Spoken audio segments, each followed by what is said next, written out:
Samwell Tarley's quill hovered above the rough-grained parchment, the candle on the table before him already half-spent, its flame hissing in the chill that crept through every crack of Castle Black's aged stone. Another gust rattled the window shutters, and the fire in the hearth shuddered, but Sam scarcely noticed. His ink blotched, nerves imperceptibly trembling in his fingers. Somewhere beyond those walls stretched the boundless dark of the haunted forest, and deeper still, the ancient mysteries whispered of in half-remembered legends. The horn of winter lay on the table within easy reach, wrapped in the yellowed leather Sam had scavenged from the old bear's abandoned satchels. Proof, perhaps, that fate wove iron threads between the living and the dead. He had unearthed the thing months earlier among the snow-buried ruins scattered near the fist of the first men. Then it had seemed little more than carved bone, a curiously blackened spiral whose surface shimmered in pale moonlight like polished obsidian. John had argued it must be nothing, a trinket left behind by some forgotten ranger. But Sam had felt something stirring beneath its smooth curve, a cold humming almost alive beneath his palm. He had kept it hidden even from John at first, tucked beneath a loose floorboard under his cot, afraid that sworn brothers eager for glory might seize it, sound it, and doom the wall to ruin. Fear ruled Samwell Tarley more often than not, or so he had always believed. Yet of late another feeling gnawed at him. Inevitability. Eggs popped in the brazier, sending up a fragrant hiss. Little Sam, squirming in his wicker cradle, released a coo that echoed through the dark. Gilly rose at once, her steps quiet but quick, and lifted the child against her breast. Sam heard her humming a northern lullaby she had learned from Jon Snow, lyrics forlorn as winter ravens. He half-turned, softening at the sight, then forced his gaze back to the page. Words mattered. Records mattered. If he meant to commit an act no maester of Oldtown had dared in thousands of years, someone must know how and why, even if that someone was only himself. His pen scratched. On the 19th day of the 9th month in the 100th year after Aegon's conquest, I, Samwell Tarley, formerly of House Tarley, now a man of the Night's Watch, took into my keeping the relic known to legends as the Horn of Joramun, though others would call it the Horn of Winter. With this horn, it is said, the wall will fall, he wrote, pausing to wet his lips. The words looked brittle on the parchment, as though they might crumble at a touch. Gilly's humming ceased. Sam, she whispered, sliding the cradle nearer the hearth. Come to bed. You're trembling again. I can't, he breathed, dipping the quill once more. His courage faltered. If the tales are true, this horn could wake things sleeping beneath the ice. Giants, the earth, I don't know. But the wall can't stand forever, Gilly. The dead are coming, and the lords south of here won't believe until their castellan's bones rattle in the draft. A horn won't save us, she replied, wrapping her shawl tighter around her shoulders. You remember Craster's stories. Men who thought they could bargain with the gods of winter never came home. Sam could not meet her eyes. He stared instead at the horn where moonlight curved along its dark edge. The object pulsed, a breathless promise. No, he said slowly, but perhaps I can buy time for the living, enough for Jon to gather aid, enough for the realm to unite. His voice cracked on the last word, for he could scarcely imagine Westeros standing as one. But Jon is king in the north now, Sam reminded himself. He'll find a way. Night deepened. The wind rose, carrying with it the far-off moan of ice cracking against stone. It sounded like old gates protesting ancient oaths. Gilly pressed a kiss to Sam's cheek, then slipped away with the babe, leaving him alone with silence and the horn. Hashtag, hashtag, hashtag. At dawn, pale light scattered across Castle Black, turning the frost-laden barrels and mangonels to ghostly silhouettes. Bowen Marsh emerged from the armory yard muttering about missing dragonglass daggers.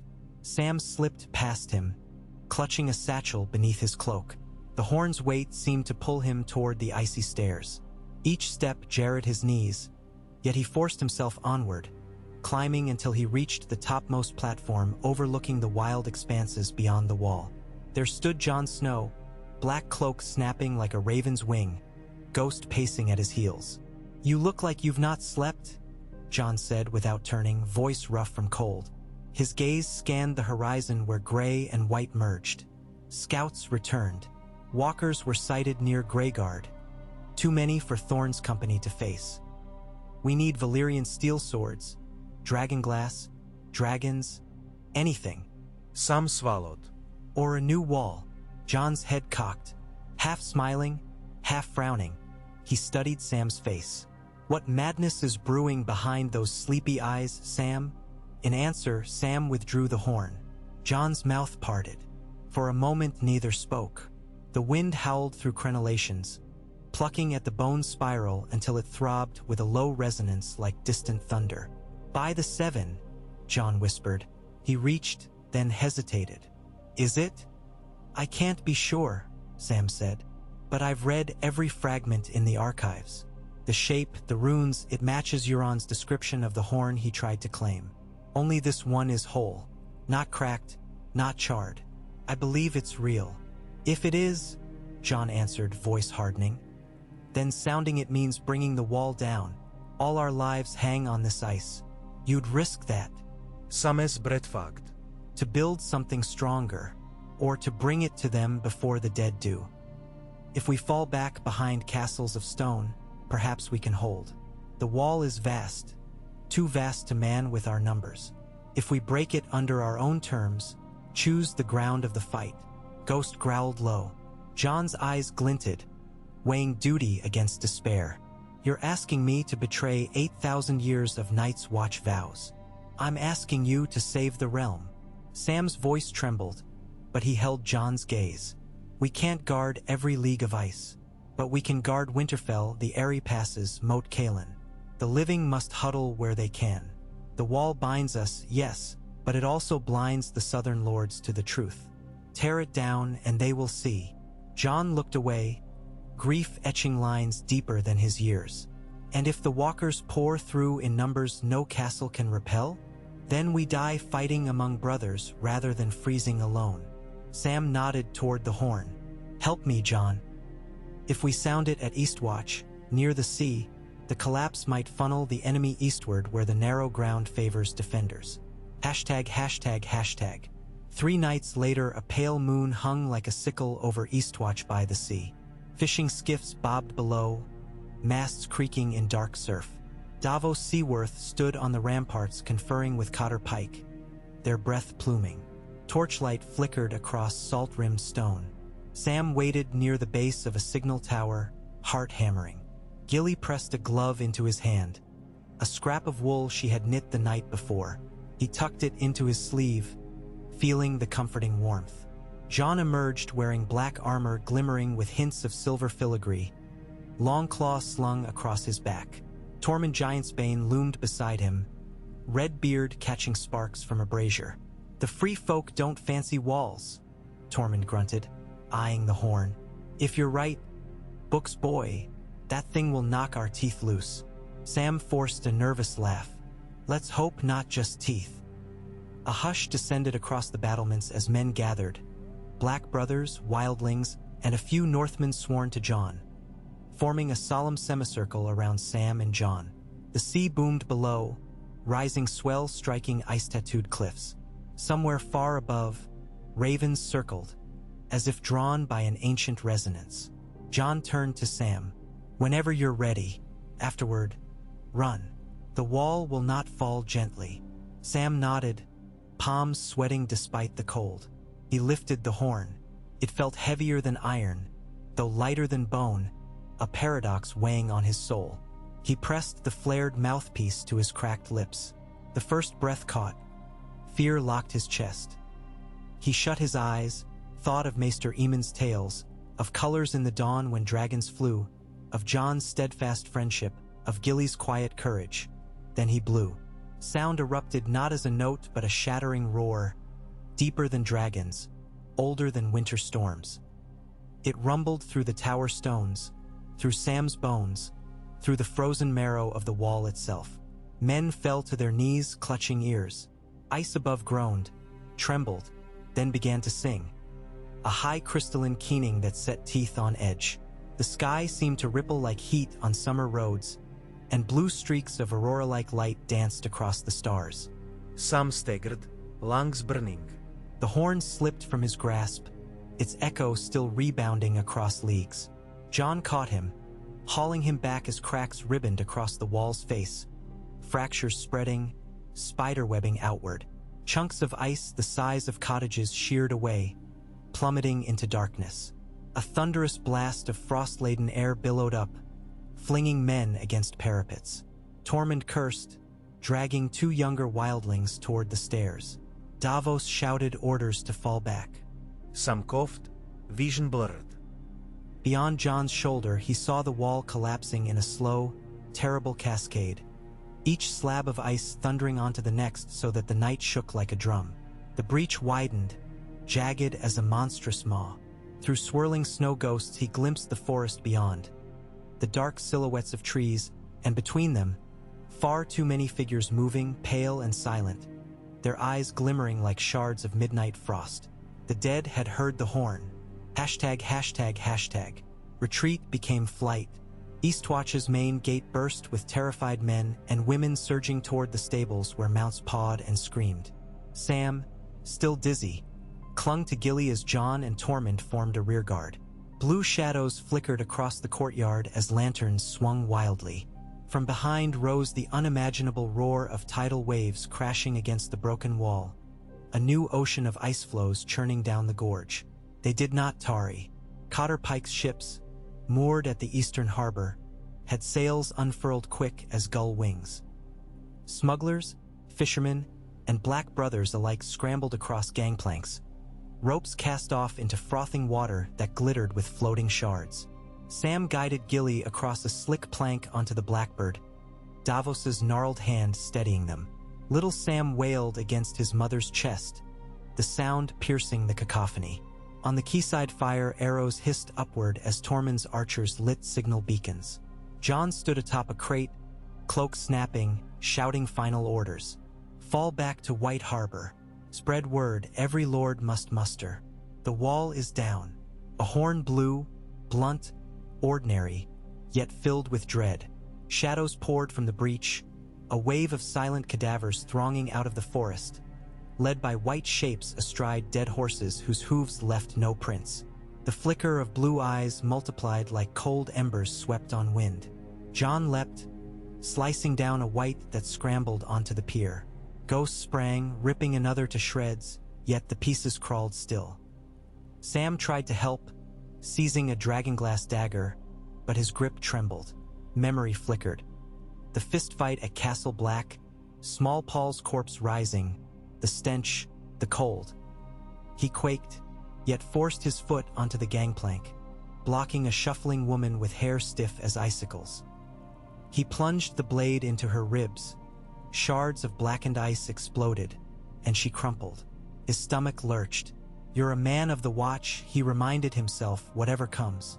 The Blackbird lurched away from the dock, sails snapping. Sam watched John shrinking on the quay until splintering ice dust obscured him. Then the shapes swallowed the wharf. Suddenly a blinding light flared atop the far parapet. The carved horn erupted in silent blue flame, floating where Sam had dropped it. In the eerie glow stood a figure of impossible pallor. A man carved of snow and frozen sorrow, crowned with icicle horns, pale hair whipping like fronds of frost. His eyes glowed a heartless sapphire. He raised the horn of winter in both hands and, with slow, deliberate ceremony, lowered the tip back to his lips. A second blast tore the air. The wall shrieked anew. Where ice had cracked, now it crumbled. The white knife of light ripped along its length in a rushing storm. Sailors screamed, pointing.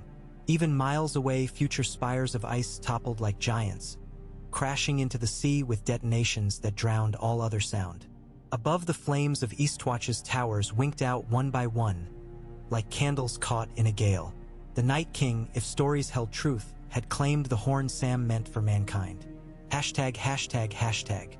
By the time the Blackbird reached the open inlet, dawn burned behind them, an unholy red that streaked the clouds. The sea churned with icebergs newly calved, each spar glistening bloody in morning light. Wolves howled from the far shore. Ravens circled overhead in endless flocks, bleating warnings that men could not decipher but felt in their marrow. Sam wrapped blankets around Gilly and the babe, then stumbled to the stern where Davos stood gripping the rail. Beyond the horizon, plumes of hoarfrost rose where the wall once spanned. It looked like a mountain range disintegrating into mist. Sam's chest tightened with a grief so vast it felt borrowed from the earth itself. Jon was somewhere in that ruin. Please, gods, keep him. Davos's voice cut through the wind. You meant to wield the horn, lad, not yield it. Even Stannis never gambled so dear. Sam's reply was a whisper. I thought to command disaster. Instead I delivered it. Davos studied him, lines of pity etched deep. Not disaster, truth. The realm will believe now. King's Landing can't ignore a storm they can see from their balconies. Your act forces decision. He gripped Sam's shoulder. But truth carries a butcher's bill. A gull cried overhead, lonely. Sam closed his eyes, letting the salt spray sting like penance. But even repentance could not unblow that horn. He opened them again to see a faint dark line along the southern sky. Smoke? No, birds. Thousands. Sam's breath caught. They flew south, away from the ruin. A living omen crawling across the horizon. The world was moving, and there could be no turning back. ####. Weeks passed in ragged flight. Winterfell's halls overflowed with refugees from the Gift, Carhold, even the frosted reaches of Skagos. Sam, Gilly, and little Sam found shelter in a drafty turret above the Godswood, where a weirwood's red leaves clung stubbornly beneath new-fallen snow. Above their heads, ravens bearing black seals of the Night's Watch came daily, more each sunrise. They brought grim news: Eastwatch lost, Shadow Tower overrun, the shivering sea thick with drifting whites locked in ice, Lordsport sacked, White Harbor bracing for siege. But among the black ribbons twined occasional red wax. Letters from Dragonstone, Daenerys Targaryen seeking counsel with the king in the north.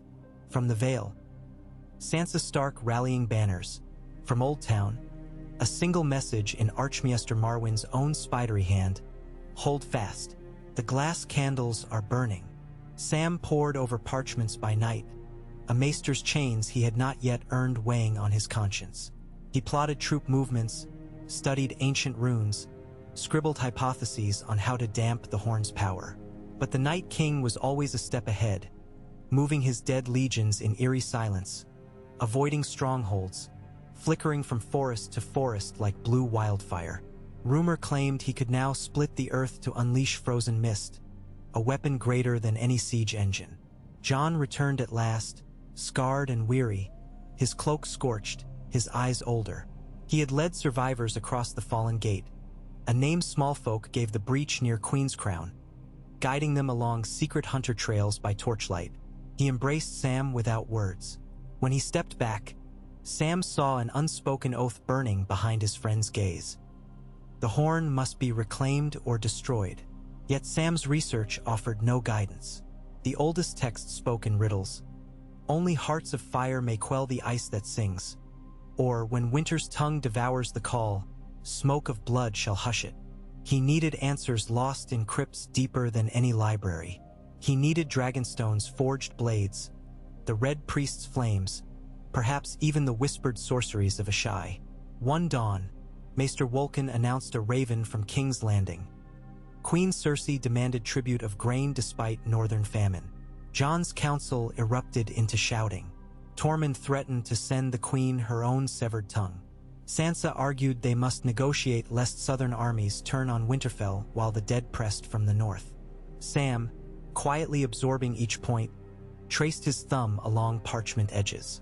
He thought of the horn's bleak song, of walls crumbling, of an empire too proud to heed warnings. He knew the only truth left: union through fear or extinction through vanity. That afternoon he found Bran Stark beneath the weirwood, eyes white with visions. Sam approached, heart thundering anew. The boy, no, the ancient being housed in the boy, spoke without looking. You seek the horn. You seek to silence it. Sam knelt. Can it be? Bran's pupils returned, black and bottomless. In the crypts of Winterfell lies steel forged before Valyria's doom, bathed in dragonfire and cooled in sacred pools. It drank the blood of the last green seer to walk these grounds. Reforge that steel through dragon flame, and you may forge a countercall. Sam's hands shook. But we have no smith, no dragon. Daenerys's beasts are leagues away. Then bring her, Bran said simply, as though conjuring a dinner guest. ####. The raven flew the next hour, winging south with inked pleas. Sam watched until it dwindled to a mote against the gray sky. He could only hope a Targaryen queen would trust the word of a tremulous brother of the Watch. Yet time was treacherous. Every day the enemy gathered new corpses. Every night the dark stirred colder. As he left the battlements, Sam returned to the quiet turret where Gilly rocked little Sam by the embers. Snow drifted through a cracked shutter. She looked up, her eyes reflecting tired faith. "Will she come?" she asked. "I don't know," Sam answered. He knelt, taking her hands. "But if she does, I'll be ready. And if she doesn't, we'll still fight." He glanced at the child nuzzling Gilly's chin. "We fight for this," he thought. Above them, Winterfell's ancient stones groaned under the weight of new snow. Stone that had weathered centuries, yet might crumble under the same doom that felled the wall. Sam closed his eyes. He felt again the horn's vibration in his bones. It beat now like a second heart, a haunting echo he could not shake. The Night King held it, sounding it after each victory, and Sam sensed each blast as men feel the pull of the moon. He wondered whether the horn's music could enslave the living as surely as it did the dead. That night's sleep found him in ragged snatches, visions of ice webs crawling across fields, of blue fire devouring libraries, of dragons screaming as wings froze mid-flight. He awoke gasping, sweat chilled to frost. Yet through the dread, a single thread of hope, Bran's words, steel of old. Somewhere beneath Winterfell lay the answer, and Samwell Tarly, coward of Horn Hill, must brave dark tunnels older than the kingdom to claim it. ####. With torch in hand and Maester Wolken's keys jangling at his belt, Sam descended the spiral stairs into the crypts at first light. He passed rows of stone kings, their granite features softened by dust and decades. The torch threw huge, wavering shadows against vaulted ceilings, making the dead seem restless. He whispered a hurried apology to Rickon Stark's statue as he squeezed behind it, following a half-collapsed passage Bran described.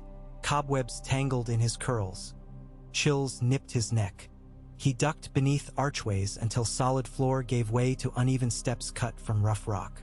Downward he crept, counting beats of his heart.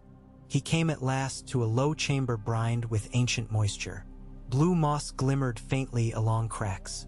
In the center stood an anvil fused to the ground, iron gone green with age. Beside it rested a crucible of black stone marbled with red. Sam's fingers brushed the rim. The surface tingled, warm as fresh blood, though no fire touched it. He leaned into the torchlight and glimpsed etched Oldtown runes. Blood of earth, flame of sky, bind as one. Sam lifted the crucible, expecting heft, yet it floated weightless, tethered only by his disbelief. Dread and wonder warred within him. If dragonfire truly awakened this relic, only Daenerys could lend such flame. Unless, Sam recalled half-forgotten fragments of Valyrian lore. Wildfire, green and hungry, born of alchemical secrets. Could wildfire mimic dragonfire? Perhaps. Yet its hunger was indiscriminate, devouring stone and flesh alike. Dangerous. He replaced the crucible and traced the runes onto parchment. Above, distant horns signaled riders approaching. Sam's torch sputtered, urging haste. He turned back through twisting corridors, heart thrumming with vision. Forge a call to answer Winter's song. But forging would require metal lost to memory, flame from living myth, and a courage Sam doubted he possessed.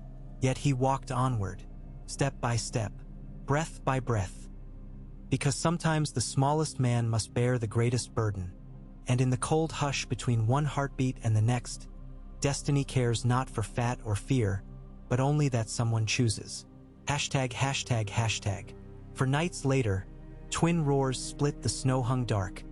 a sound vast as collapsing mountains, alive with furnace heat. Dragons circled Winterfell's towers, wings spilling embers and ash. Their somber queen rode the Black One, silver hair whipping in the gale. Daenerys Stormborn slid to the battlement stones, eyes shining with defiance and curiosity alike. Jon greeted her first, words snatched by the dragon wind. Sam approached, clutching scrambled notes and runes. He bowed deeper than protocol demanded, sweat purling despite the chill. Daenerys studied him. You summoned me with talk of a weapon to silence the horn of winter. Dragons are strong, but even they cannot drown an endless call. Sam met her gaze, voice steady for perhaps the first time in his life. Not drown it, answer it. A note born of fire pitched against a note born of ice. Sound meets sound. They can cancel, like two waves colliding. Tyrion Lannister, lingering by the tower door, smiled grimly. And if they amplify instead, we shake the world apart. Some swallowed. Then we all perish, and at least we'll perish doing something. Daenerys considered. Where? In the same breach, Jon said. We march north to meet him at the Fallen Gate. Dragons above, men of flame and steel below. Let the Night King hear we bring his echo. Torchlight flickered across Daenerys' face as she turned to watch flakes drifting onto Drogon's black scales. Very well, she said at length. Forge your note, Samwell Tarly, and pray the world listens. ####. The forge roared for 6 days and nights in Winterfell's yard. Gendry waters hammered ancient Stark steels, folding them with Viserion dust from Dragonstone's veins. Drogon's breath served as bellows, each exhalation guided by chains and shouted commands. Sparks soared high as comets, painting midnight skies orange. Sam labored at a separate anvil with Qyburn's glass rods, wildfire captured in crystal tubes, waiting to be shattered into the molten metal. Tyrion handled the counting, Bran whispered the old words, and the dwarfed smiths from White Harbor tempered the cast with water drawn from the hot springs beneath the crypts. Blood of earth, as the runes demanded. When at last the artifact cooled, it resembled no horn but a slender rod of shining steel, open at both ends, swirling with veins of jade wildfire and flecks of molten silver. A seeming flute. Bran declared it Seor Nimeros, the heart call. It weighed near nothing, yet its touch warmed the palm like sunlit sand. On the eve of departure, Sam considered it in his chambers. He thought of blowing it himself, yet feared the unknown. If its note backlashed, the player might burn or freeze from within. Jon insisted he would wield it, but Sam refused. Jon must live to lead. Daenerys offered, dragonfire in her lungs, but the forging song aligned to the blood of the first men. Bran claimed, a resonance Jon lacked, Daenerys lacked, but Samwell Tarly possessed. He carried the old blood of Undul and First Man both. He had called the Horn of Winter once, he must answer it now. Sam tried to speak but found his mouth dry. Gilly kissed his cheek. You'll come back, she said, though her eyes glimmered. You always do. He swallowed, pressing her shawl against his heart. I'll walk through fire if I must. ####. They set forth at dawn, a motley host stretching across the snowfields. Unsullied left flank, northern spears right, free folk scouts skimming tree lines, knights from the Vale glinting silver amid falling sleet. 2 dragons wheeled overhead, iron bells on their tack chiming a hollow music. Jon rode at Sam's side. Ghost loped ahead, pausing often to sniff wind pregnant with frost. They reached the breach on the 3rd day. Now a chasm half a mile wide, jagged broken ice framing the expanse like dragon teeth. Beyond lay a frozen plain the walkers had transformed. Pale storms swirling above serried ranks of corpses arrayed by the thousands, silent banners of skinless bone. The Night King waited upon a ridge of shattered wall, horn raised in clawed fist. Blue flame flickered within. At his flank stood giant wights, cracked armor still fused to rotting flesh, wielding clubs cut from uprooted pine. The dead marched without sound. Only the rattling of their teeth carried across the wind-cut space. Sam breathed the air, crisp as broken glass. He fingered the heart call. Beside him, Daenerys guided Drogon to hover, wings beating sonic thunder. Raegal, riderless, mech de pace. Jon unsheathed Longclaw, the bastard sword biting sunlight. They advanced. Blue lightning split the sky as the Night King blew the horn of winter a third time. Ice quaked beneath Sam's feet. Fissures snaked outward, birthing pillars of frozen mist that reached for the living with frosted claws. Soldiers braced, shields cracking under sudden frostbite. Sam clenched the heart call, knuckles white. He thought of every lecture of Maester Aemon, of nights shivering in the library, of his father's scorn, of Jon's faith. He drew a shaking breath and lifted the rod to his lips. "Now, Sam!" Jon shouted, voice lost in ice thunder. Sam blew. The sound that emerged was not music but a vast rushing hush, as if every note ever uttered by mankind inhaled at once. It rushed skyward in a column of shimmering green-gold light, striking the Night King's flare of blue in midair. Sparks collided, swirling, clashing, devouring one another.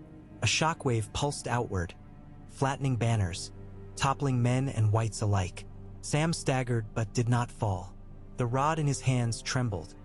Wildfire veins shimmered brighter, silver filigree twisting. The heart call sang again, this time deeper, vibrating marrow and mountain alike. Flame and frost spiraled, merging into a blinding pillar that burst high above, raining shards of lightning in every hue. Dragons shrieked, diving aside. An aurora bloomed, sweeping across the heavens in curtains of jade and azure. For a heartbeat, everything stilled, sound forgotten, time arrested. Then the ice plain cracked thunderously, splitting beneath the Night King's ranks. Whites pitched into fissures, swallowed by the earth. The Night King himself staggered, blue eyes wide. He tried to blow the horn once more, but the bone spiral exploded in his hands, shards whirling like shrapnel. A spear of green-flecked light shot from Sam's flute, impaling the frozen monarch. Where it struck, frost bled steam, and the Night King screamed. A sound so piercing it shattered what shards of the wall still stood. The scream fractured into echoing shards, then silence. The Night King melted into water, then vapor, rising like morning mist over a thawing river.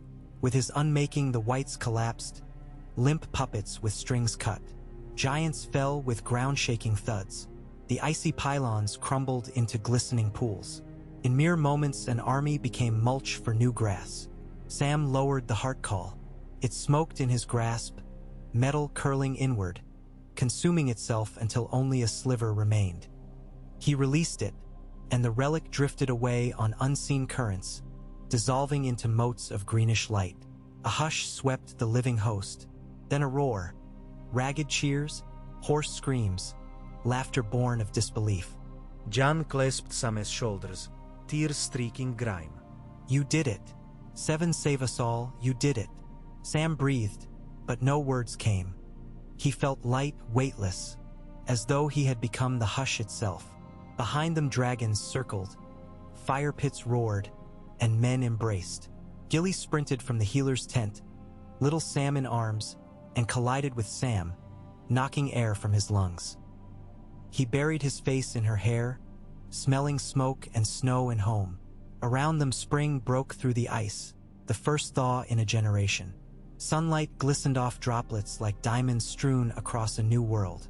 Hashtag, hashtag, hashtag. They burned the dead, friend and foe alike, in pyres that blazed 2 nights and a day. Ash drifted on warm air, soft as midsummer. Jon declared that no kingdom could stand apart again. The wall was gone, and the living must build a realm without such barriers. Daenerys vowed her dragons would remain until gardens bloomed north of where the ice once reigned. Tormund spoke of leading free folk south in peace, hunting deer in green valleys instead of snow wolves. Sam watched the sunrise on the 3rd morning. Pink clouds reflected in puddles where blue ice once lay. He felt ancient exhaustion, yet also a bloom of purpose. Behind him, Bran approached in his wheelchair, pushed by Arya Stark smiling rare and true.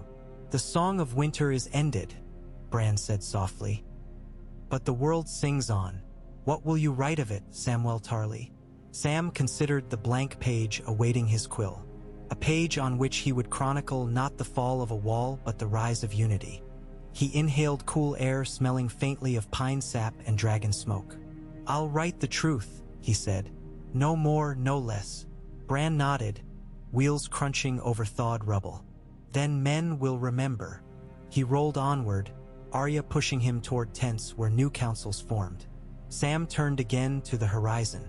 Somewhere far to the south, Oldtown's bells would ring, and maesters would debate miracles and myth. Somewhere beyond the narrow sea, markets would buzz with tales of the Night King's end. And somewhere in the hearts of all who lived remained the note of a call. Fire answering ice, life answering death. He placed a hand over his chest, feeling its echo, steady, humble, human. The greatest horns and flutes had sung, but the quiet beat of the living endured. That was the song worth recording. That was the sound that would outlast winter after all. Samwell Tarly smiled, then set off to find quill and ink, ready at last to begin the first true chapter of a world reborn. Long hours after the pyres had guttered out and the last curls of smoke drifted away on a breeze that smelled faintly of thawing earth, Samwell Tarly lay half awake inside a makeshift infirmary pitched against Winterfell's inner curtain wall. Canvas fluttered overhead. Somewhere nearby an anvil rang, rhythmic as a heart. The forge fires never ceased now. Gendry insisted the embers remain banked so their heat could be coaxed to life at a moment's notice. For broken spears and breastplates still streamed in from half the north. Every clang seemed to strike Sam's ribs. He had given everything he was, fat boy, would-be maester, accidental hero, to that single note blown against the Night King, and the sound of metal meeting metal still throbbed in his bones like an echo. He rolled onto his side, blankets creasing beneath the new hollows of his body. Even in so short a time he had shed weight, not from hunger, for the kitchens bustled again, but from a tireless wakefulness that robbed him of appetite. He closed his eyes, felt a flicker of warmth at his elbow, and found Gilly asleep on the pallet beside him, little Sam pressed between them. The child's hair had grown a shade darker over the winter. He had begun to shape his first words, ma, brood, and curiously, roar, which Gilly insisted was roar, though the babe could scarcely yet trill an R. Sam brushed a finger across little Sam's cheek and marveled that skin could be so soft in a world still carrying frost in its lungs. A faint cough stirred the tent flap. Grey Worm entered, helm tucked beneath his arm, discipline in every measured step. Under leather and linen bandages his left shoulder bore a long gouge where ice shrapnel had sliced him during the heart call's wild crescendo. Yet he kept posture erect, eyes steady. His unsullied stoicism unsettled Sam even now.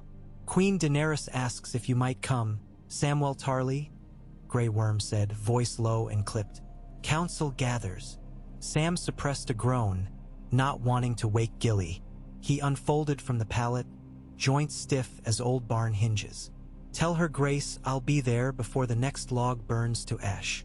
Grey Worm gave a curt nod and slipped back into the morning. Sam dressed quietly, tugging on layered tunic and heavy leggings woven of Karstark sheep's wool. Not quite Maester's gray, not Ranger's black, but a middling hue he thought suited this in-between life. He bound a deep green cloak about his shoulders, stitched with white branches Gilly had embroidered as talismans. Something living, something enduring. Before stepping out, he let his gaze linger on his small family, cheeks still pink from night's chill. Even heroes, he reflected, needed reasons to survive their triumphs. Outside, the world glared bright. Snowdrifts sagged beneath a crust that melted to rivulets beneath a merciful sun. Ranks of tents dotted the bailey, speckled with colors. Stark gray, Targaryen red-black, Vale blue, Tyrell green for the handful of warriors whom the winds had blown north along trade caravans. Unsullied patrolled in twos, spears upright. Free folk lounged against log piles, tanning direwolf pelts into trade goods. Children, refugees from the gift, played tag between wagon wheels, squealing when Regal's shadow swept overhead. That last sight still froze Sam's heart for a beat. Dragons above Winterfell would have read as prophecy madness to any maester alive a year ago. Yet here they wheeled lazily, smoke puffing harmlessly from nostrils, as though they too were simply enjoying a brief reprieve from war. Sam threaded through clusters of chatter toward the great hall. Davos Seaworth emerged from the smithy black with soot, wiping his brow. When he spotted Sam, he grinned. "Morning, Lord Maester Hornblower," Davos called, voice echoing off stone.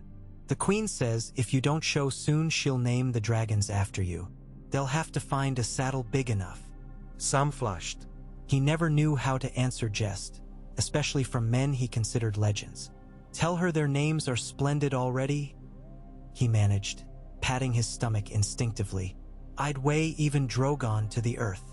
Davos chuckled, then sobered, drawing Sam nearer with a leather-thickened hand to speak low. "Straight truth, lad, they're arguing about provisions. Lot of hungry mouths, but no one dares press Wintertown farmers harder. If you might whisper sense in some ears, it could steady the keel." Sam nodded, trundling on. It struck him that victory had drowned them in logistics. Feed a host, bury corpses, rebuild villages, channel thaw streams away from collapsed ramparts. War was a scourge but also a fuel. While it raged, men ignored hunger and frost. Afterward, they felt every pinprick. Inside the great hall, council met at a wide oaken table scarred by 100 knives. At one end sat Sansa Stark, clad in russet wool, auburn hair bound by an onyx clasp. She looked every inch the Lady of Winterfell and perhaps more. Jon stood beside her, cloak trimmed in white bear fur, hands flat on the table as though bracing against unseen wind. His gaze tracked Sam the moment he entered, relief flickering.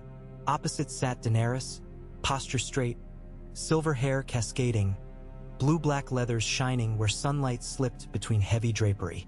Tyrion perched to her right with parchment stacked high, quills bristling in both sleeves. Beside him, Missandei whispered translations into High Valyrian for what unsullied envoys had conveyed about supply counts.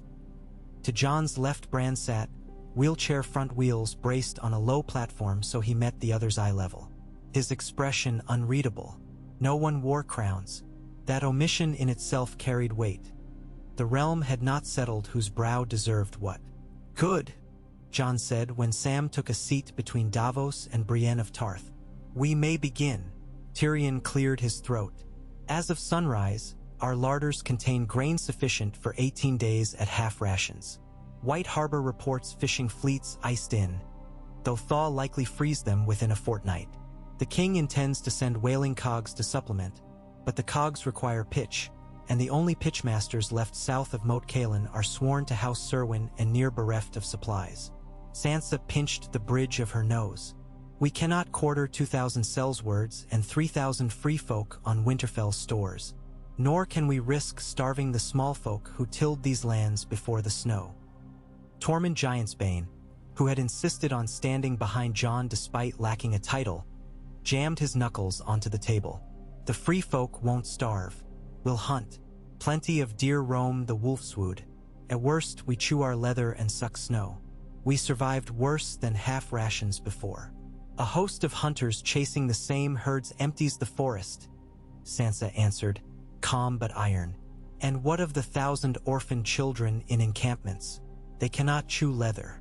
Daenerys's voice cut through. "Which is why we sail south soon. Winterfell was salvation under siege, but now it must become staging ground. My dragons can scour coastline ice, open harbors.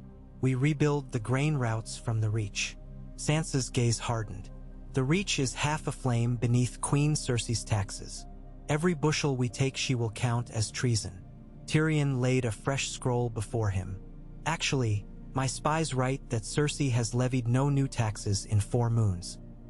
She withholds coin from the Iron Bank, yes, but her harvest tithes remain unchanged, likely because she fears rebellion in the Riverlands.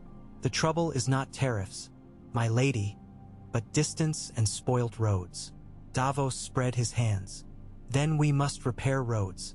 Stone, logs, anything." Jon sighed. "All this is important, but our enemy was not merely the Night King. Winter itself lingers. We must plan for thaw floods, plague, roamers freed from white thrall yet half-mad." Grey Worm listened, arms crossed. Unsullied can clear roads, can hold line against bandits. Need only provisions. In the lull, Bran addressed Sam without turning. You have not slept. Sam startled at Bran's bluntness, then managed a weary nod. Enough to muddle through. You feel the horns echo still, Bran continued, voice soft but resounding. It calls across your dreams. Sam couldn't deny it.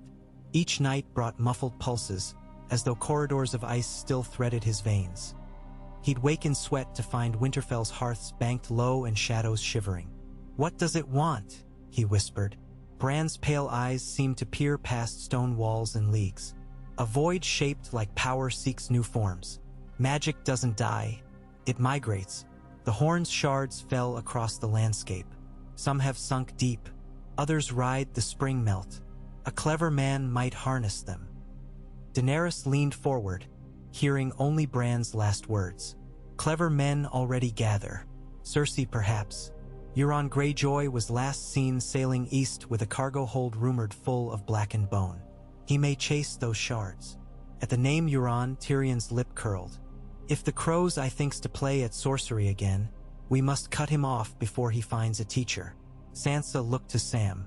What wisdom does a maester of the Watch offer? The edge of her voice carried both teasing and genuine curiosity. Sam exhaled. Wildfire and Dragonsteel forged the heart call. That rod is gone, but the method remains. If shards of the Horn of Winter hold ice magic still, we must find them. Seize them, or else ensure no one learns to coerce them. I suggest splitting our strength. A column west to the Gift and Skagos to search ravines. Another south to the Neck to intercept meltwaters. Most of all, we need Oldtown's libraries. They may hold maps of ley lines, if such exist. Tyrion's brow rose. Ley lines? Now you sound like Marwyn. I learned from him, Sam admitted. He'll help if we ask. Jon turned to Daenerys. The dragons can ferry small teams swiftly. Sam, Gilly, Bran, perhaps Arya for protection. You could reach Oldtown in a week. Bran shook his head. I cannot travel by air. My bonds are to roots and ravens now. Arya smirked. Then take me. If books hide shards, I'll stab the pages out. Tyrion allowed himself a laugh, though it ended on a sigh. We'll need a diplomat, too. Someone to soothe Archmaester tempers. They dislike surprises, and dragons are large surprises.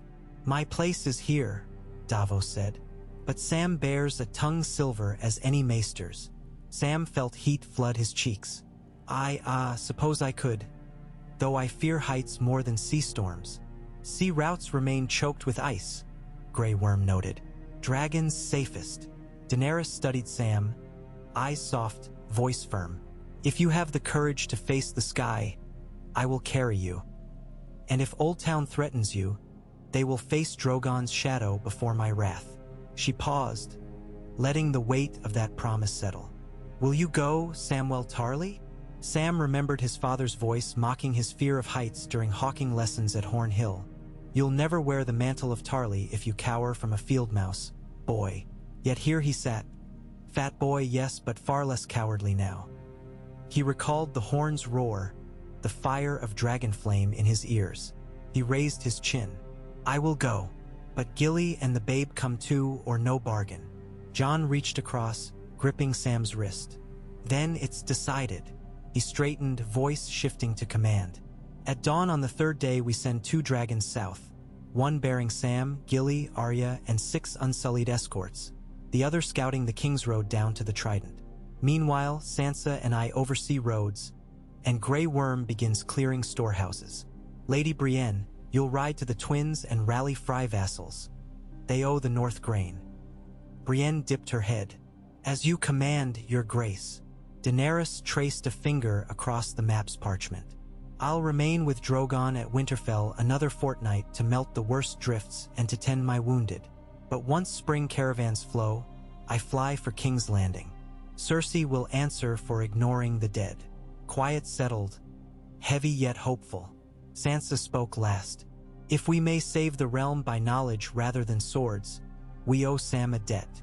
Let us give him what he needs. Vellum, ink, coin, warm saddles. She looked to him, eyes bright. And safe skies. After council dismissed, Sam stepped into the courtyard where afternoon sun glimmered on meltwater pooling between flagstones. Arya found him there, testing the balance of a new forged dagger, blade dark ripples of folded steel. "You know dragons bite," she said without preamble. Sam managed to smile. "I'll sit behind Gilly. If Drogon snaps, he may chew through harness before we tumble." His attempt at jest sounded hollow even to him. Arya sheathed the dagger. "When we reach Oldtown, stick close. Maesters may respect my sister's courtesy, but others might recognize me." Her gaze flitted over the courtyard as though enemies lurked behind every hay bale. "I'll watch the babe if you bury your nose in scrolls." Sam's chest warmed. "Thank you," she shrugged. "I'd rather cross names off lists than read them, but every quest needs someone to open doors." Across the yard, Regal landed in a billow of steam, claws skidding across melting slush. Stable hands scattered. One lad slipped, landing on his rump. Regal snorted, shook scale-studded wings, then folded them neatly. Sam's stomach fluttered. He would ride that creature, trust flimsy leather straps and a queen's commands to keep him aloft. He hoped his breakfast wouldn't append across those jade scales. Bran wheeled up behind them, Mira Reed pushing. The young woman had rejoined from the neck after word of victory spread, her moss-green cloak soggy at the hem. Bran's voice emerged soft yet urgent. "Sam, tonight meet me in the Godswood. The weirwood will whisper a path. You must see it." Sam nodded, though his shoulders sagged. The Godswood at night after forging counsel after sleepless nights. Still, he owed Bran everything for the heart call. That dusk, under reddening sky, Sam slipped between gnarled oaks into the Godswood. Snow clung to root hollows where sun seldom reached. The heart tree stood tall, red leaves rustling though no wind blew. Bran waited at its base, alone, eyes glassy white. When Sam reached him, Bran's pupils drifted back. "Place your hand on the trunk," he instructed. Sam pressed his palm to the weirwood.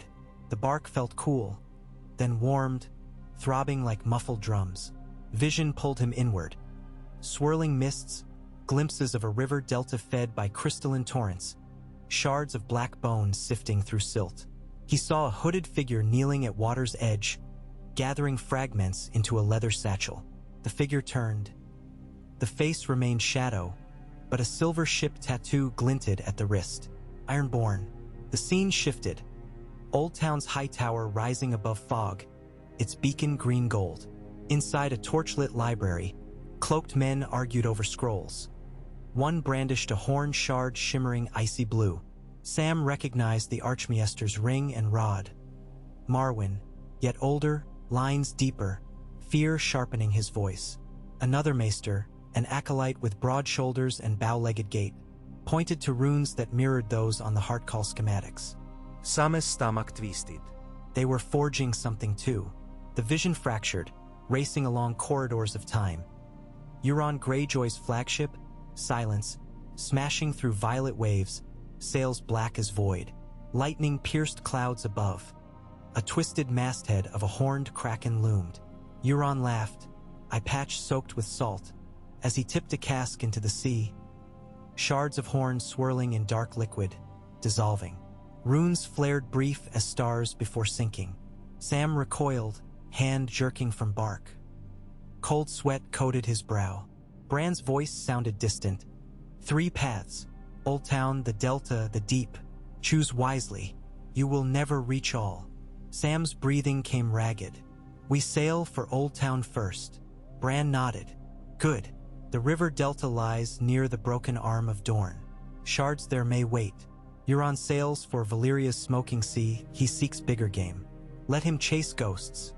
Your path must hold the knowledge. Sam steadied, gaze rising to red leaves swaying. Will you be safe? I walk paths unseen, Bran answered, voice ancient. But my roots are in Winterfell.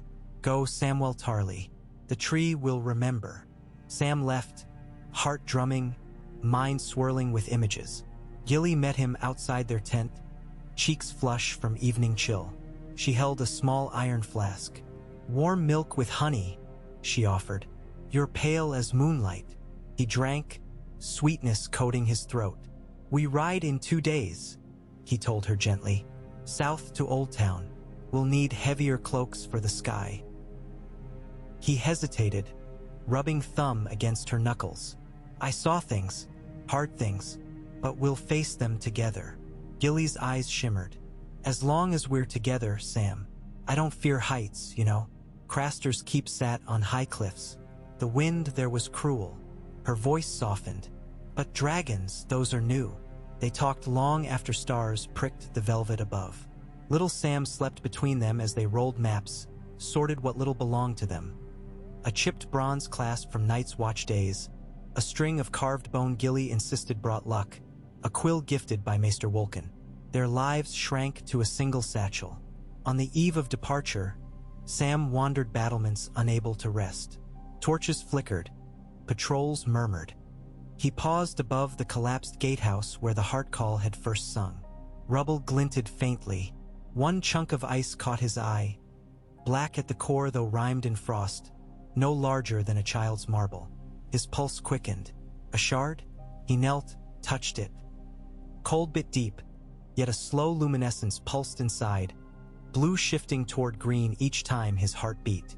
He cupped it in cloth, pocketing it. Something in him whispered danger, but he could not leave it for scavengers. Dawn broke.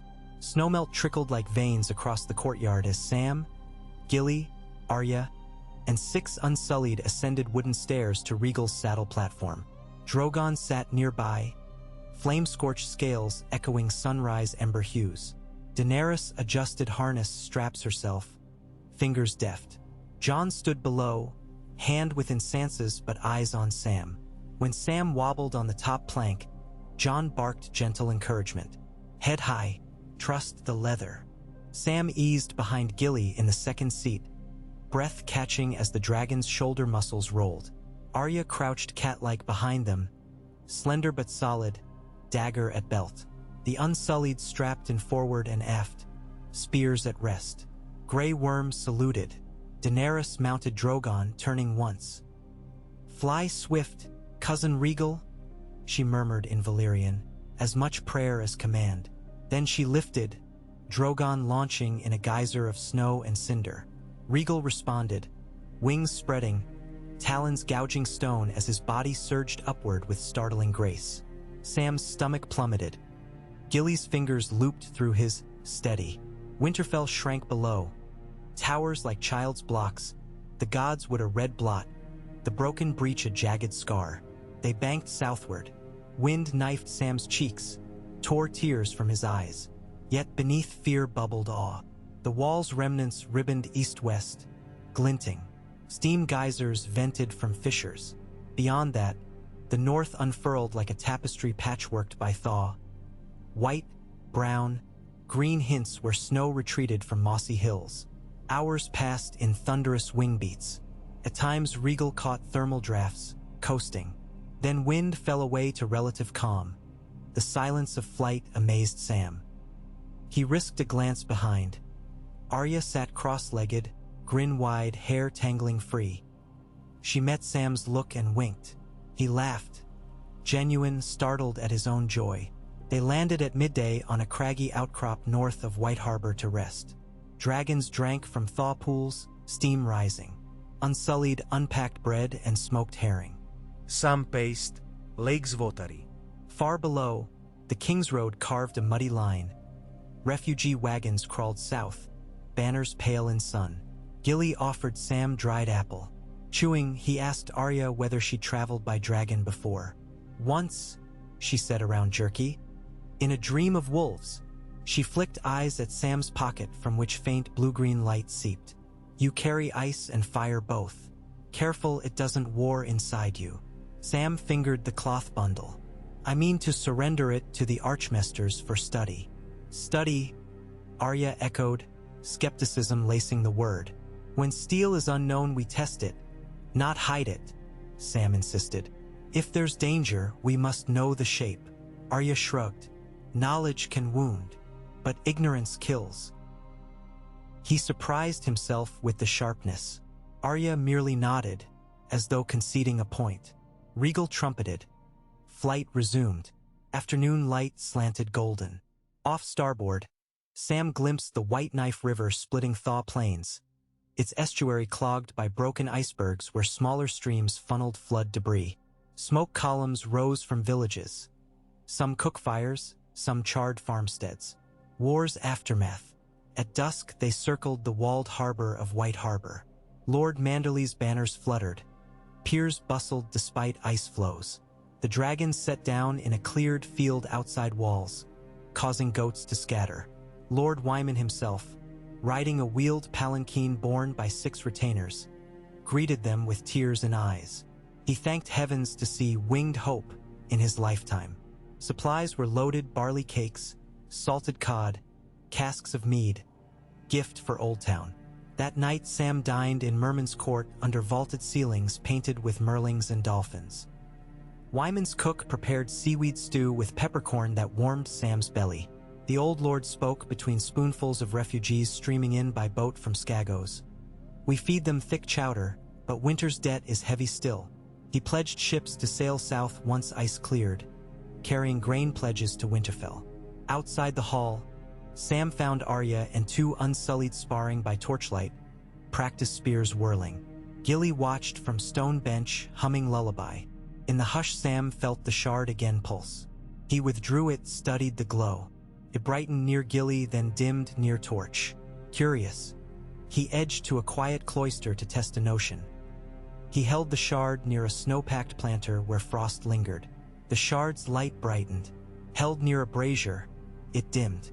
Heat dampened it. Fire suppressed ice's call. He replaced it hurriedly, mind knitting possibilities. Before dawn they departed again, crossing the bight in 2 leaps. Sea below remained half frozen, yet channels formed between flows where Orcus trailed pods of flounder. The dragon's shadows spooked gulls into swirling clouds. By midday they reached the banks of the Trident. Green buds sprouted along willow branches, a miracle to Sam's eyes. They landed on an island bar of gravel for rest. Arya traversed its length, reading tracks. Knights rode through its speed, she reported. Lannister sigil quartered with Golden Company Titan. Sam's stomach tightened. Mercenaries still roamed, perhaps hunting for shards as Bran foresaw. That night they camped near Maidenpool ruins. The town had been looted by retreating whites and then pillaged again by unknown raiders. Regal roost atop a tower, golden eyes scanning. Sam sat by low fire scribbling notes on shard reactions to heat. Gilly dozed with little Sam across her lap, lullaby hum replaced by gentle snore. Arya approached, crouched. If Lannister men chase the same treasure, we may need to hurry. Sam stared into coals. Hurry invites error. The shard dims with heat. Suppose we forge a vessel of dragon steel to contain future fragments. Temper them so their magic sleeps. Oldtown forges may manage if we share the method. Arya considered. Cunning, but forge work takes time. Sam sighed.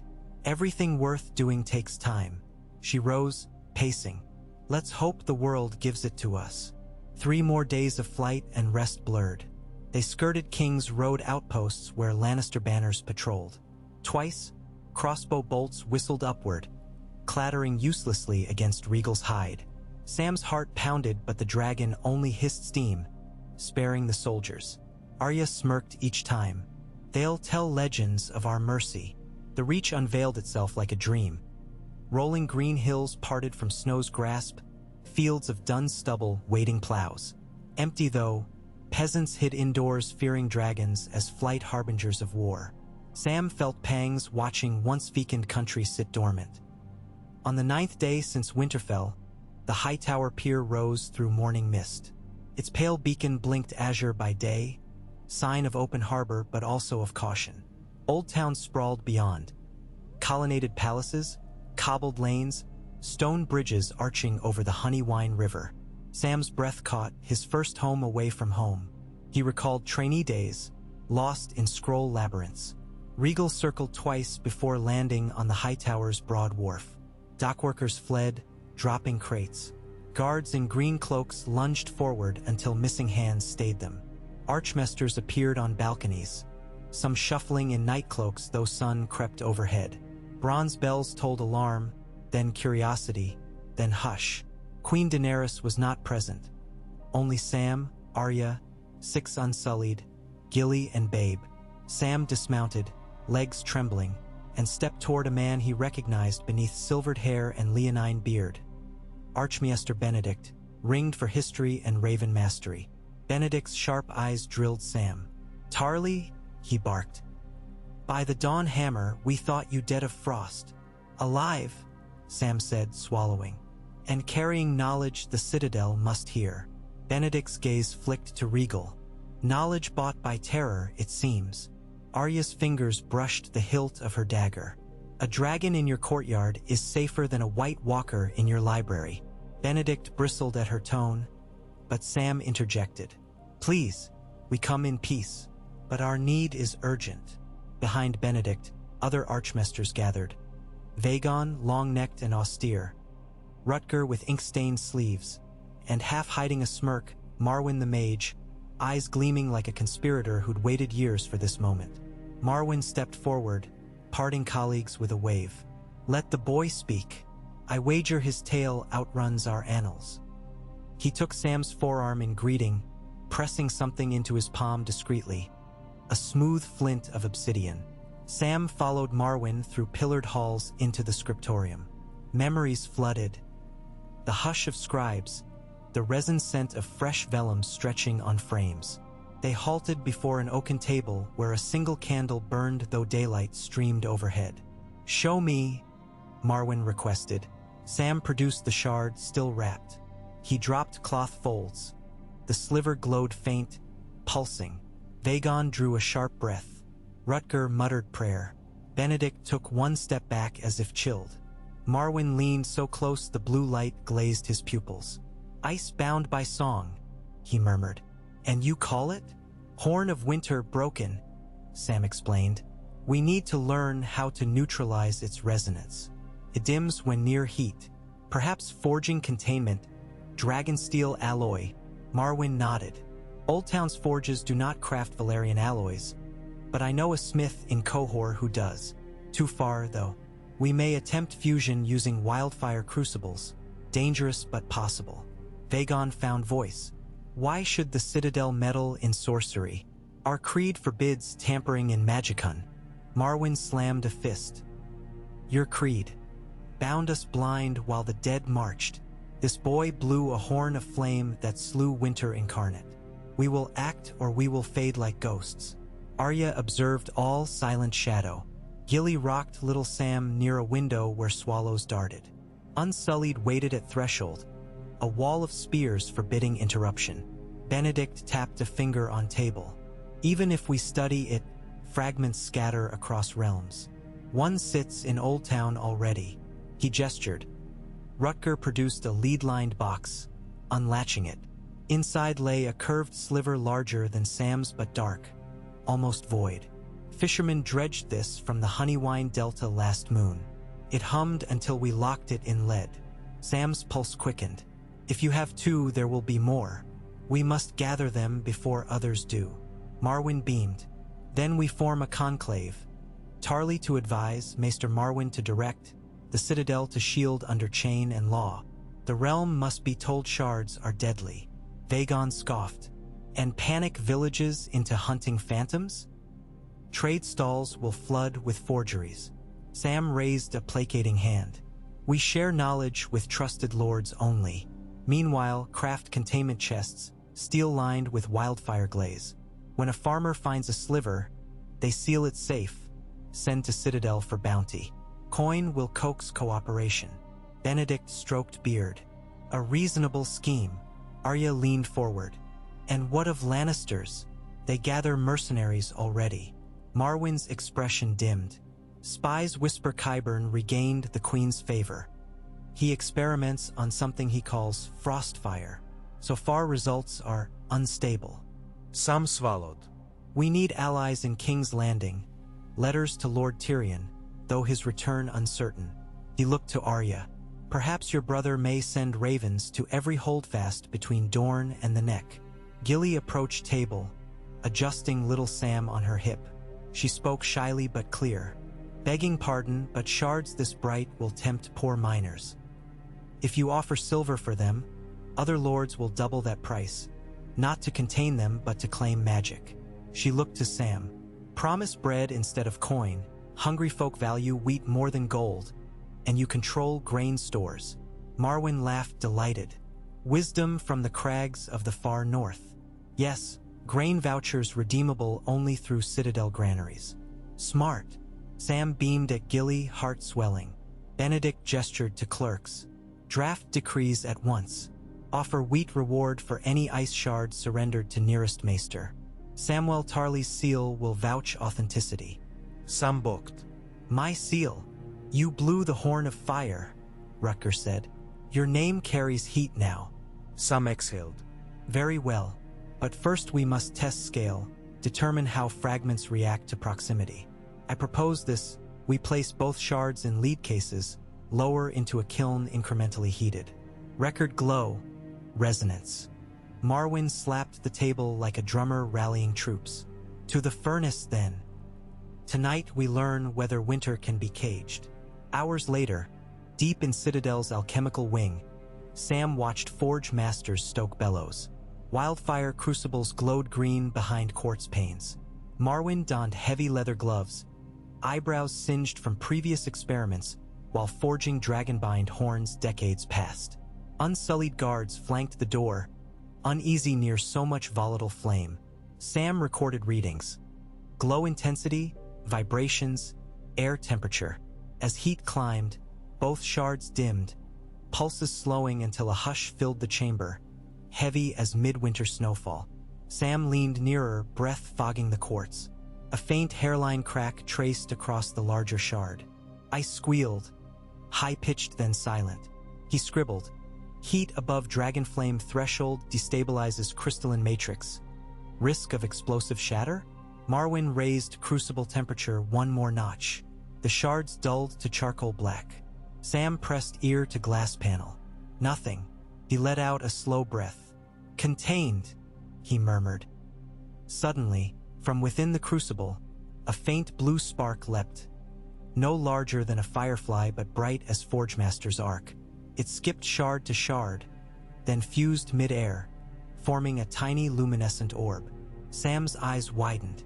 The orb wavered, growing, veins of frost swirling within. He shouted, "Damp heat now!" But before bellows reversed, the orb imploded, releasing a puff of ice particles that turned to steam upon contact with crucible walls. The shards crumbled, disintegrating into dull ashes. Marwyn cut the flame, eyes wild with fascination. "They die under dragon's breath," he whispered. "We can unmake them." Sam leaned against a bench, limbs weak. "If we gather them soon enough. But larger fragments may resist longer."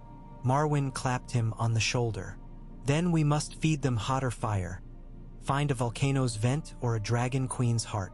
Sam half laughed, half groaned. "Dragons are few. Volcano vents fewer." A runner burst in, cheeks flushed. Ships from King's Landing sighted at whispering sound. They burn black sails. Kraken sigil. Arya appeared behind the runner, blade already drawn. Euron.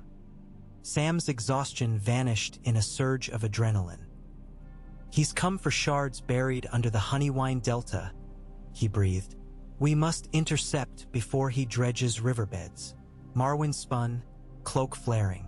"I'll muster every war galley Oldtown owns." Rutger blanched. "The citadel cannot wage naval battles." Marwyn's laugh was a bark.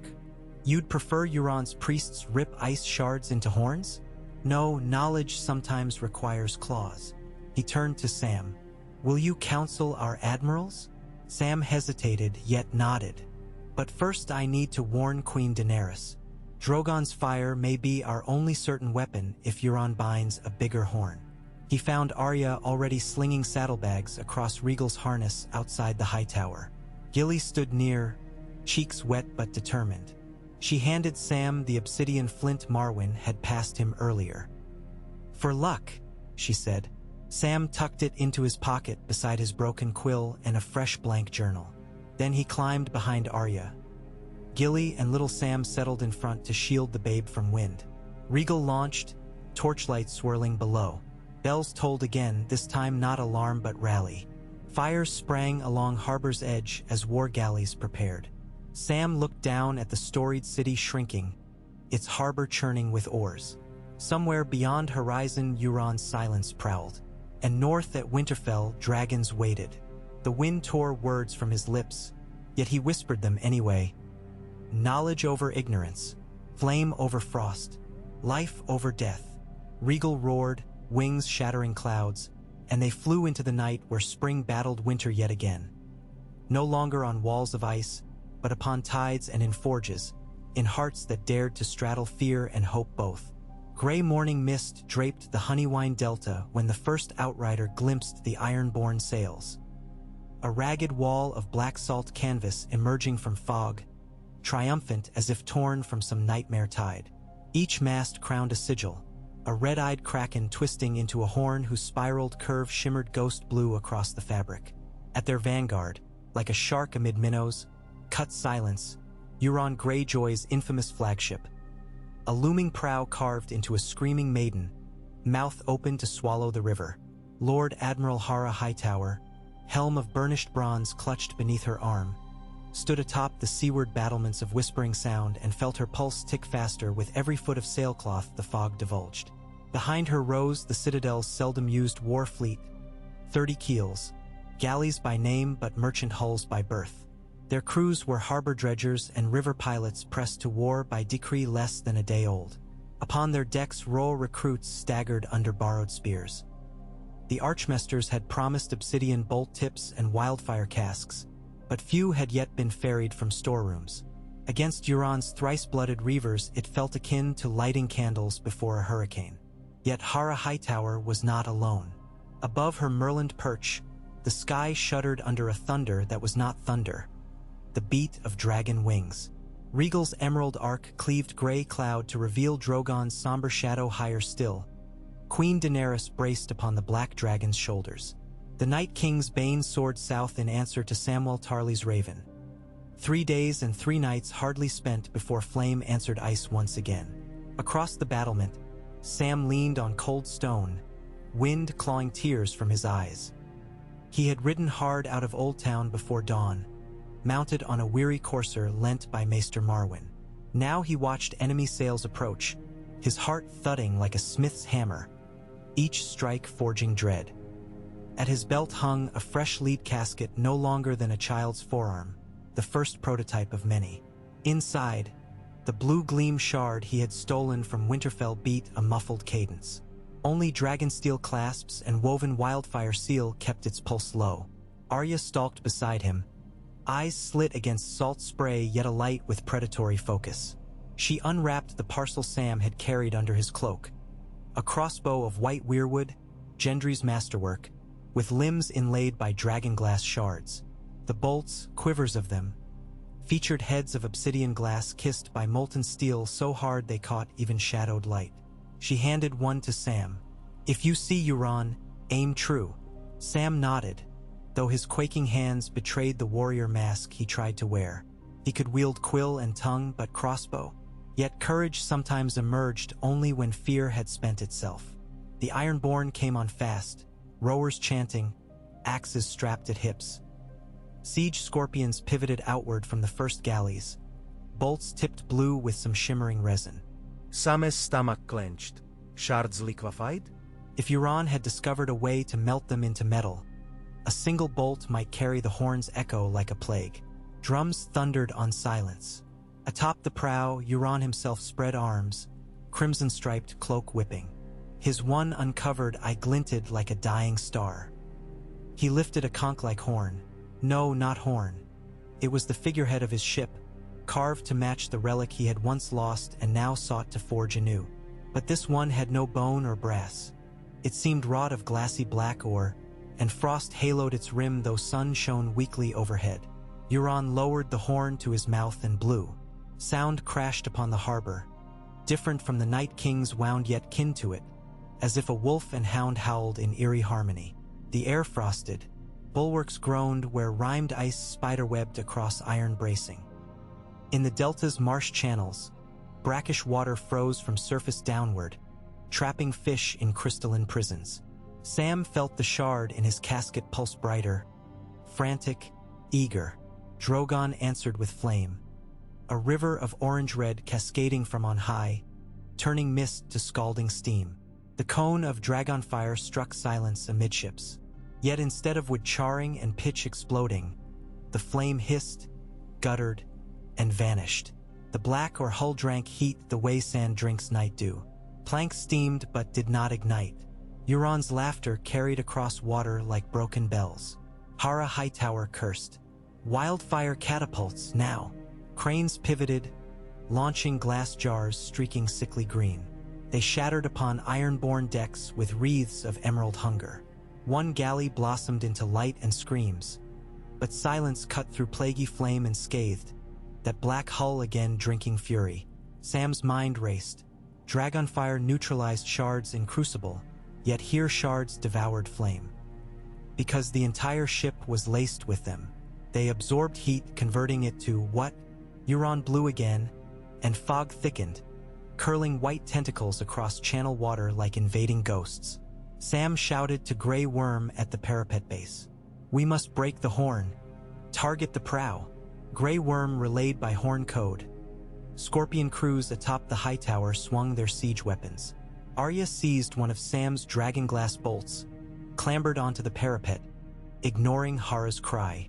She knocked the bolt, drew, exhaled, and loosed. The bolt sang. It flew straight, a black feather cutting wind, then thunked into the horn itself, shattering obsidian tip in blue-green sparks. For an instant, the horn's frost aura faltered. Euron staggered, blood spattering from his ears. But then he roared, ripping bolt free, tossing it aside as though it were a bee's sting. He raised horn to lips again. Sam's desperation bubbled into madness. "Bring me rope," he yelled. Sailors handed a coil.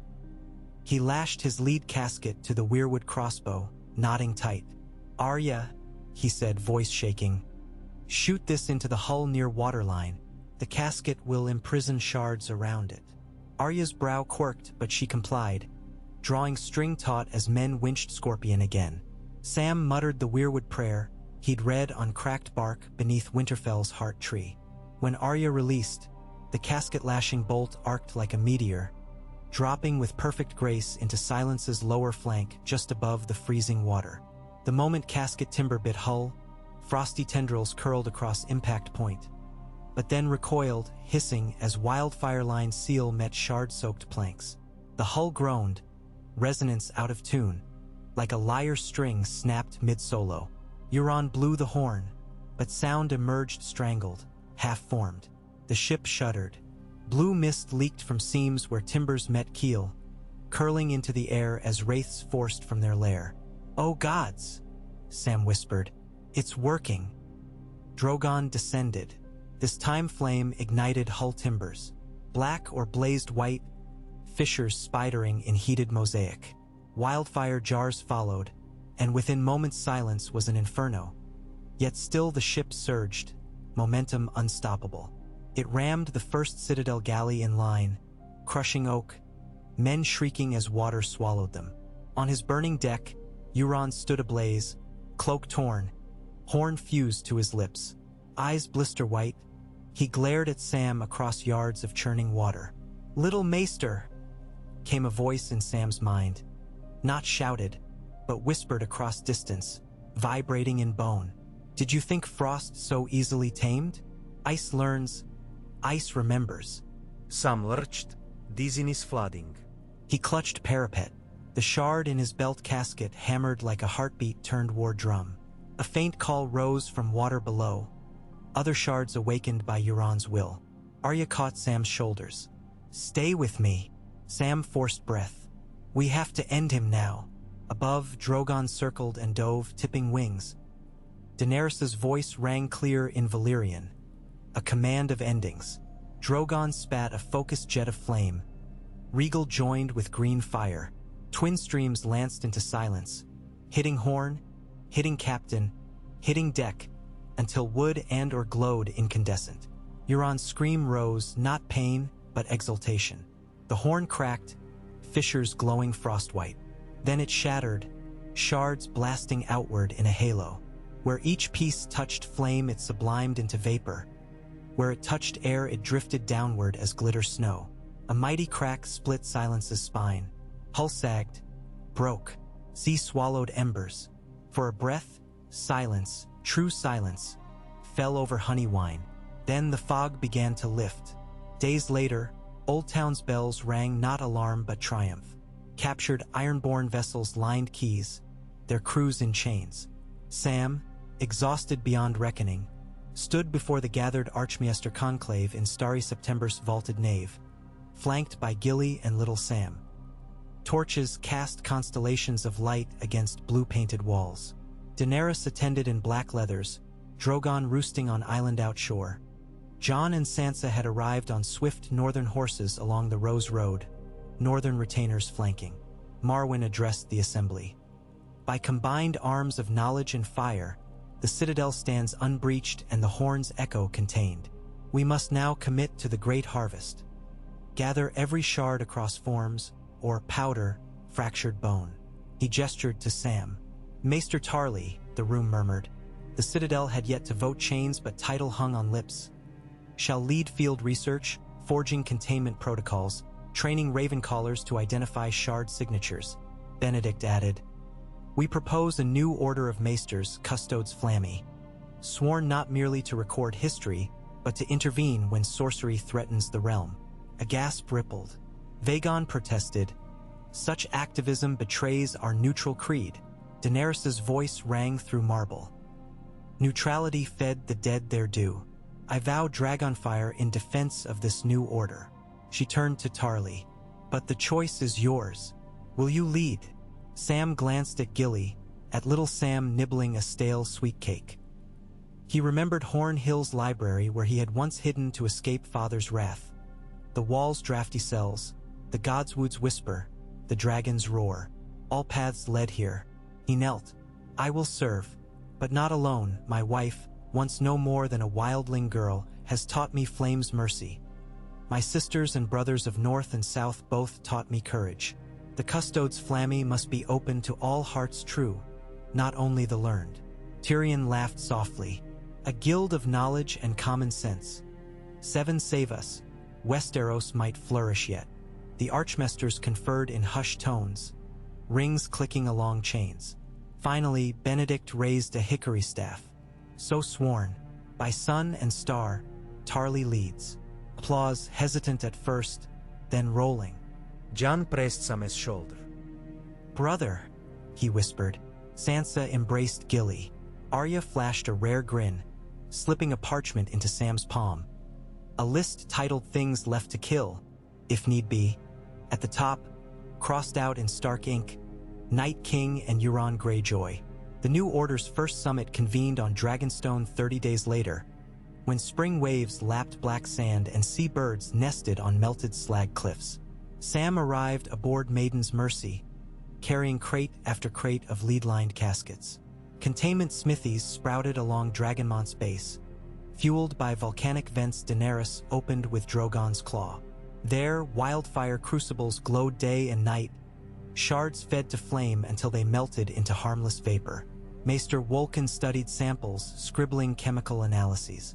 Qyburn, captured while fleeing King's Landing after Cersei's fall to rebellious smallfolk, now assisted under watch, begrudgingly impressed by Sam's theories. Even he admitted fragment resonance could be inverted to heal frostburn. Across narrow channels, ravens flew between keep and fleet. Reports of shards found in Dornish desert caves, within Karth merchant vaults, even traded among Summer Island jewelers. Each retrieval tightened the horn's scattered echo, dulling winter's ghost call. But greater tasks loomed. Bran, communing through weirwood roots, claimed a final nexus of power pulsed beneath the ruins of a fortress far north of the shattered wall. The Night King's birthplace. If a core fragment still thrummed there, its resonance could, in centuries hence, birth new evil. Sam studied maps. The fortress lay atop a plateau where permafrost persisted. A pilgrimage team would need dragons or airships. Daenerys volunteered Drogon and Rhaegal once more. Jon would ride Tormund too. Sam would accompany as custodian, though dread of heights still gnawed. Before they departed, Sam walked Dragonstone's basalt beach at dusk. Gilly joined him, Babe toddling ahead to chase crabs. Waves murmured secrets older than Oldtown. "Are you frightened?" she asked. "Terribly," Sam admitted. "Each victory reveals deeper roots." He towed dark sand, but fear's not reason enough to stop. The horn calls still, faint but there. We silence it entirely or our children inherit its ghost. Gilly intertwined fingers with his. "Then we silence it." Little Sam shrieked delight, raising a shell high. The sun dipped, turning sea to molten gold. Sam lifted his child, laughing. In that moment he felt possibility, an uncracked egg yet to hatch. They flew at dawn, Drogon bearing Sam and Jon, Rhaegal carrying Gilly, Arya, and Bran slung in a cradle-like harness.